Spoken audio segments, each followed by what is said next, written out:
Hello ladies and gentlemen, I am the Omni viewer, and I'm here to do just a quick follow-up on the reveal of the anime Godzilla design for Godzilla Monster Planet.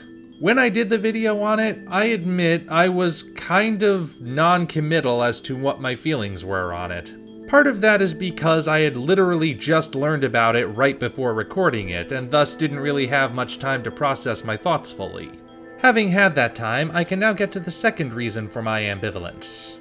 I know I've been jumping to a lot of conclusions regarding this movie up until now based on the concept art and posters and whatnot, but when it comes to Godzilla himself, I'm making a conscious choice not to give my full judgment until I see him in motion.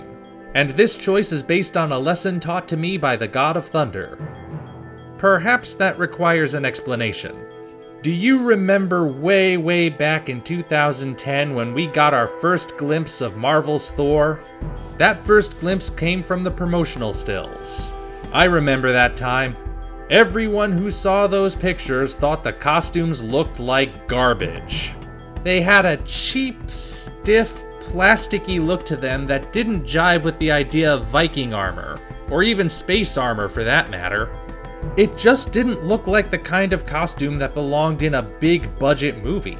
Lots of people were convinced this movie was gonna be awful based solely on these images.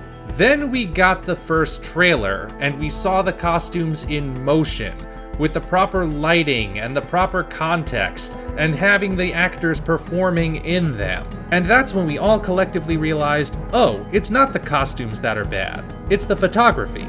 In fact, we've taken that lesson to heart, and now every time we get our first look at a Marvel Comics character, we always remember that whatever we're seeing is not the finished product. And I'm taking the same approach with AniGoji here. It's certainly the model they'll be using, but it's not a full image, it's in black and white, and it's not moving.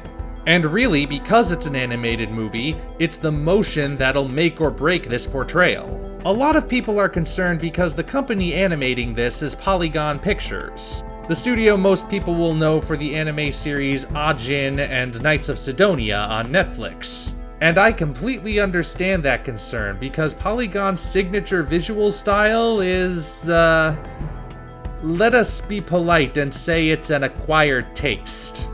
I personally have still not gotten used to seeing these clearly three-dimensional anime characters moving around like two-dimensional anime characters.